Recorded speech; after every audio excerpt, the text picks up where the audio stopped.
আপনার নামটা কি ভাইয়া? মোহাম্মদ আমজাদ। মোহাম্মদ আমজাদ। জি। কোথায় হয়েছিল আপনার? ঢাকার যাত্রাবাড়িতে। যাত্রাবাড়ি? জি। এখানে বাড়ি কোথায় আপনাদের? আমাদের বাড়ি নোয়াখালী। নোয়াখালী? জি।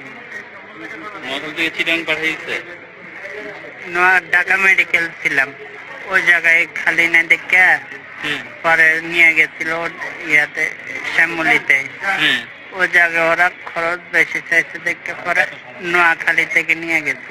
ওই জায়গায় পায়ের বুলেট বার করতে পরে একটু আগে সাংবাদিক বাইরে ছিল এই যে পায়ের অবস্থা